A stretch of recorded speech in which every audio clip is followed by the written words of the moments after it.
Evet bu akşam kahvemizde çekiyor değil mi? Gel yana. Bunu çekme bu.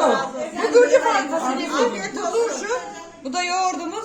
Bak bunun yediğine bak, bir de benim yediğime bak nasıl yiyorum. Aşk olsun. Tencereye yiyeceğim. Tencere yiyeceğim sonunda mısır ekmeğiyle birlikte. Oh. Çok da tatlı ama böyle yiyorum. Oh. Ben çekme ha, ben çok az yedim. Bahçeyi de çek, tencereye de bir yiyeceğim.